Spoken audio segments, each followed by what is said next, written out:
Born and raised in Detroit, growing up there, I saw people like me running things. This is a courtroom, not a circus, so we're gonna calm down. I'm sorry. What I found there was a passion that I didn't know existed. This is the bottom line. I'm excited to free fall into the limitless possibilities with we the people. So many are fearful of the law. They think it's something that works against them. I think you need to begin to accept responsibility for your mistakes. We are the people. Lauren Williams claims she sent her son to a neighborhood birthday party and he came home with a dental emergency. Sasha Brenner claims the plaintiff's son was misbehaving and no one else got hurt. All rise.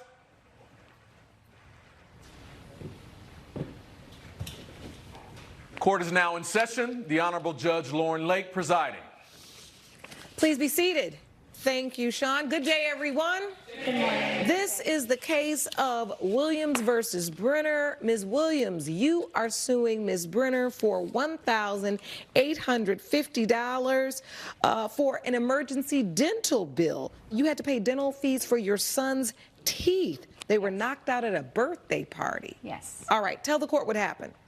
My son went to her daughter's birthday party, and she provided a very unsafe environment. He got injured, and I want her to pay the bills for it.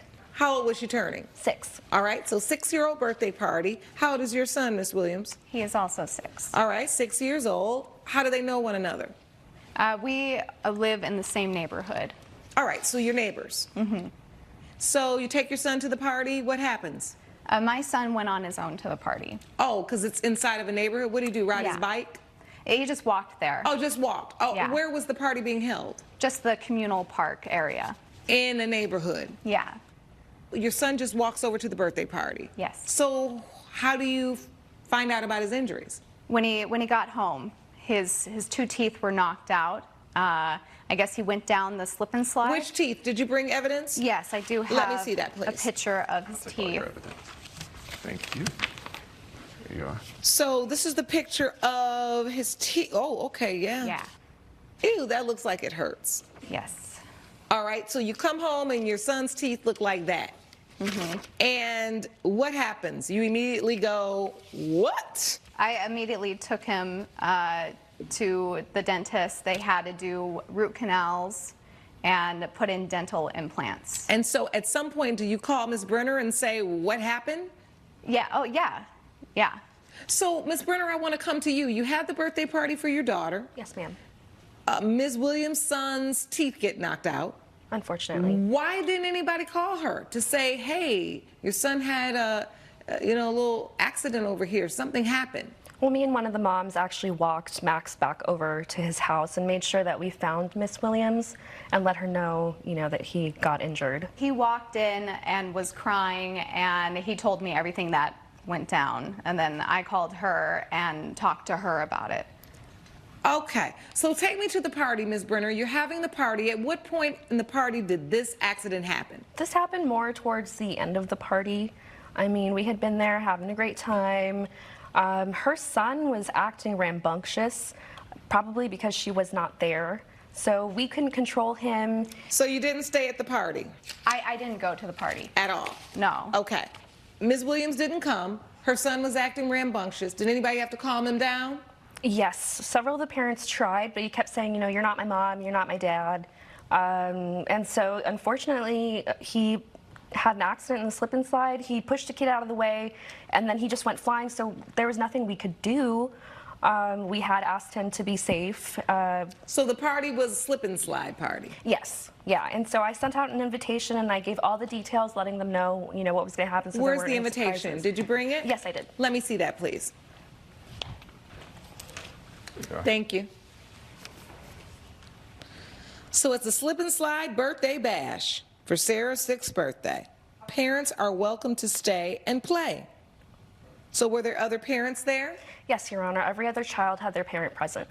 But you just didn't choose to go? I don't want to be around them. She's very hostile to me in general anyways, and it was already in the community. I felt he would be safe, but apparently not. I expected her to provide a safe environment. But you knew it was a slip and slide party. I did know that, but what I didn't know was that she was going to use dish soap as well on the slip and slide. So it's already on a hill, and she added dish soap to it to like extra lubricate it. So it's like a super. Now it's bubbly Yes. and even more slippery. Did you add the dish soap, Miss Brenner? I did add some dish soap, yes. Coming up, I can tell it's a little chilly between the two of you. She's a very difficult woman to deal with. I've never done anything to you. She's rude and disrespectful to us, as well as flirts openly with our husbands. Whoa. and later, He broke the lease agreement first by not providing me a working washer. Washer's fine, dryer's fine. Nothing, it's working. So he likes dirty clothes. I don't understand what's going on. we're back with Lauren Williams and Sasha Brenner, who are blaming each other for a child's injury. So I had my clerk look up the directions for a slip and slide just to see how this thing works. Once the drop cloths are secured and in place, you just hook the hose to it and turn on the water. It doesn't say add bubbles. Okay. Well, in addition, it was placed, the end of it was placed exactly where the playground equipment was. So that's what he ran into. So as he when he flew came down the hill. sliding down face Yeah. first, did he slide down face first? Do you remember? Yes. Yeah. He ran into what? You were there. Yes, he ran into the jungle gym. Ooh. So it was an How unfortunate. close did you have this place to the jungle gym? It wasn't that close. It was just close enough so when the kids came down from the slip and slide, they could go and play on the jungle gym. But it wasn't like right next to it where they could get hurt. I mean, all the other parents were there. None of the other kids got hurt. So I don't understand But my son, why we're here today. he's 40 pounds soaking wet.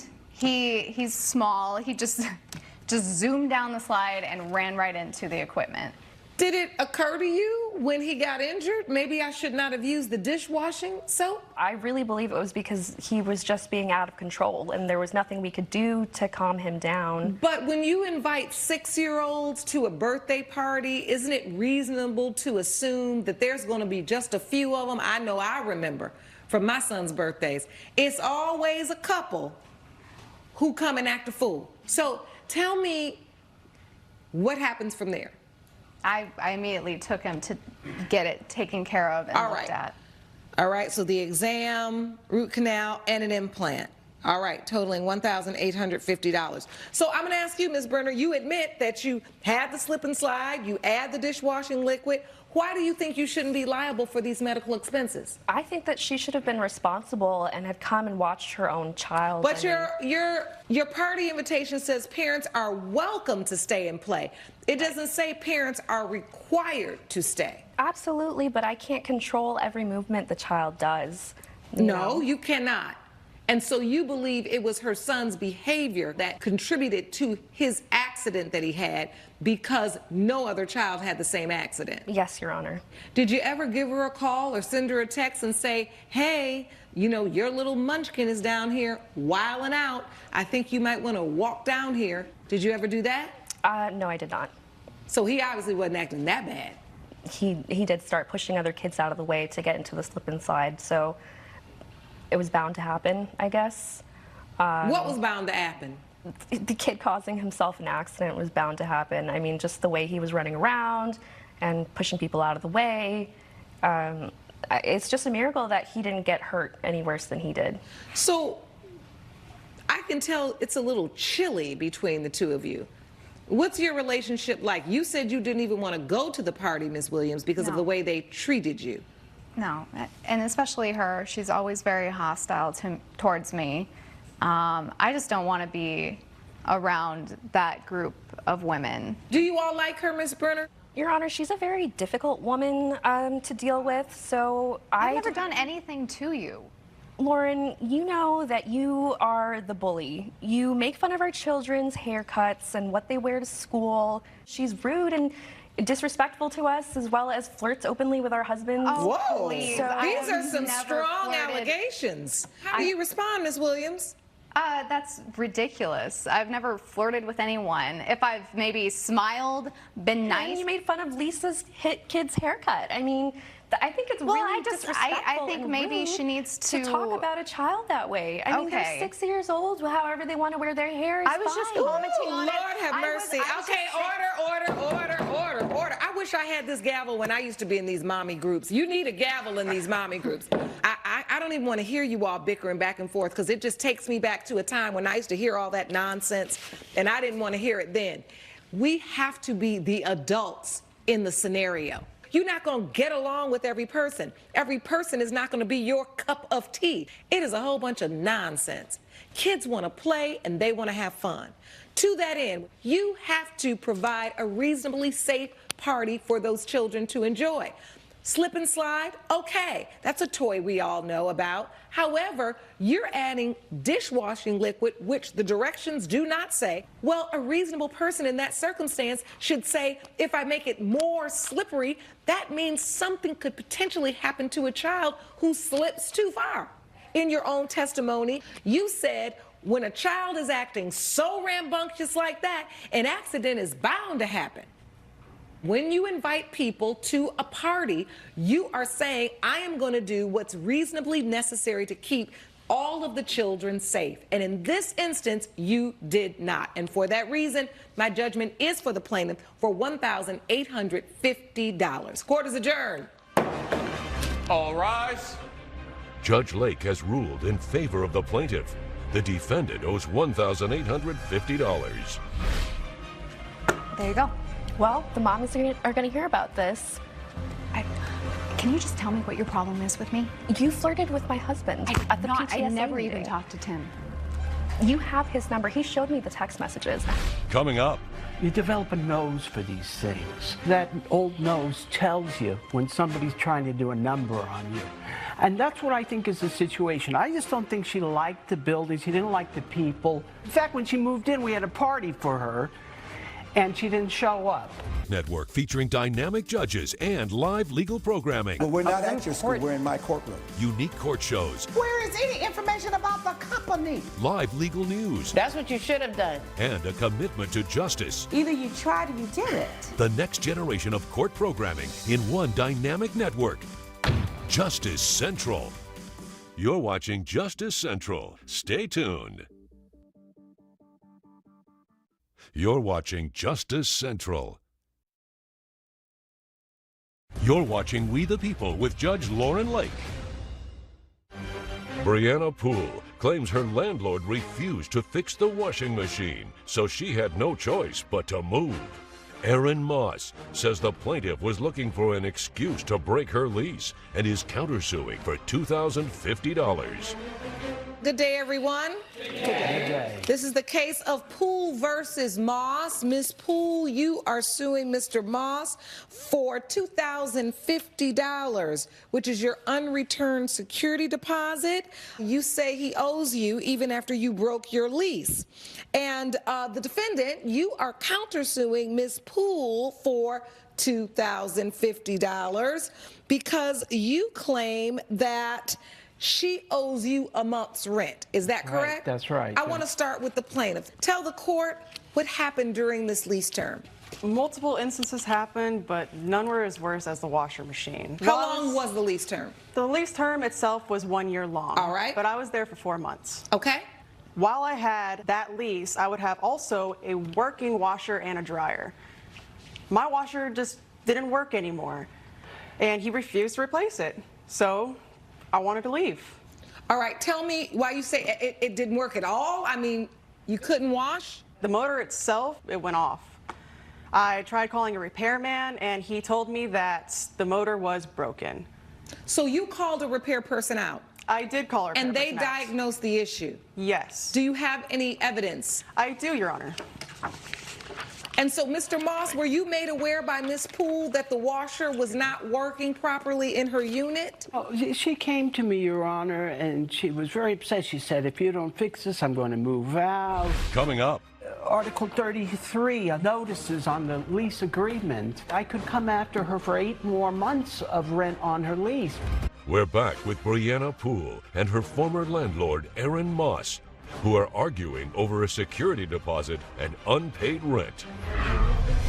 This was my parents' building. For 50 years. They passed away about 15 years ago, and I remodeled the whole place. I bought new washing machines for the building. So this was a new washing machine? No, 15 years old, Your Honor, but they did tell me these machines would last 25 years if you really took care of them well.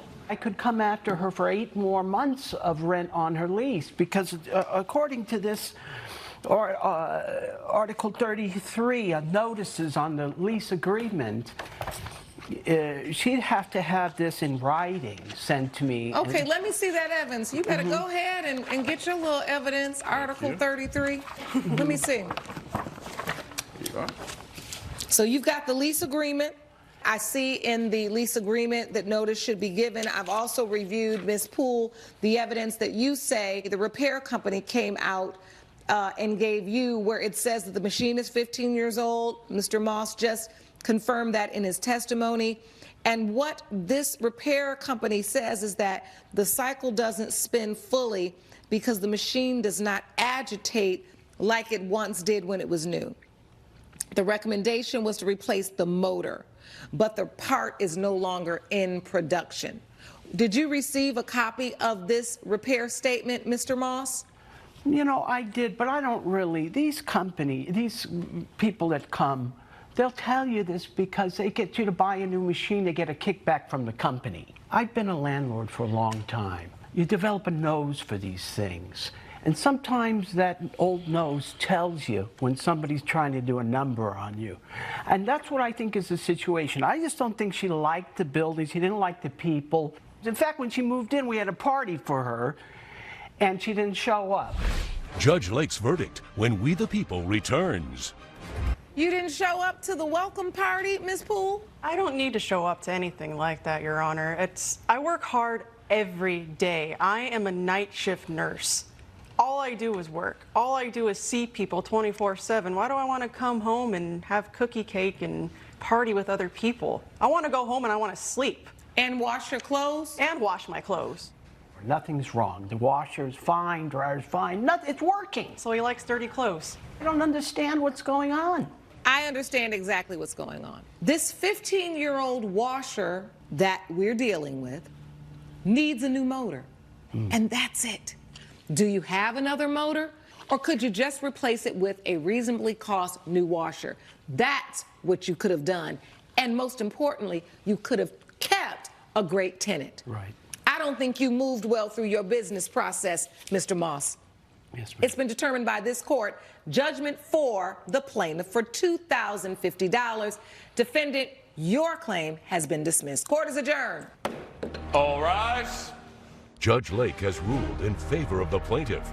The defendant owes $2,050. Well, what can you do? Sorry it worked out like this. I'm happy to have my money back. It's hurting me financially, but at least we're done with all this mess. You may now exit the courtroom.